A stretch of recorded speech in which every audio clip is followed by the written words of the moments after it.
Découverte du paddle, mélange de squash et de tennis. Ce nouveau jeu de raquettes est en vogue, les pratiquants sont de plus en plus nombreux et des salles ouvrent, notamment à Toulouse.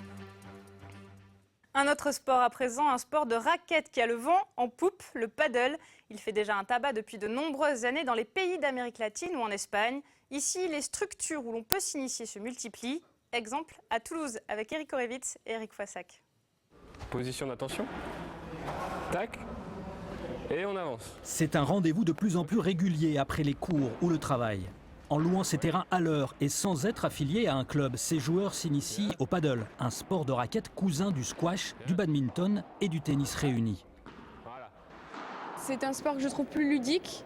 Au final, on joue à 4, contrairement au tennis où les cours sont plus grands et on joue 1 contre 1. Là, on joue 2 contre 2 et c'est un sport où on progresse plus facilement qu'au tennis.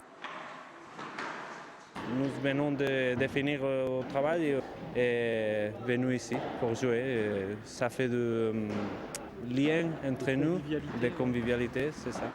Des raquettes sans cordage et trouées en plusieurs points, le paddle s'offre une percée dans toutes les grandes villes de l'Hexagone. Les structures privées se multiplient, les clubs de tennis s'équipent en terrain. La France compterait 3000 pratiquants, à des années-lumière de l'Espagne où le chiffre de 4 millions de joueurs réguliers ou occasionnels est parfois avancé.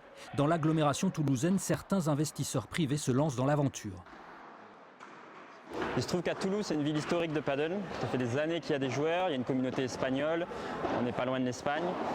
Il n'y avait pas encore beaucoup de structures de paddle, donc voilà, c'était un pari, mais en même temps, vu ce qui se passe en Espagne, j'ai bon espoir que ça marche bien ici.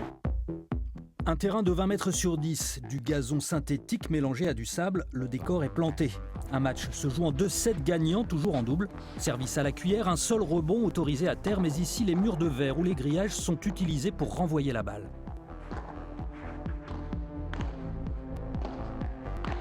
Au tennis, le jeu va tellement vite qu'il va se jouer en 2 ou 3 coups.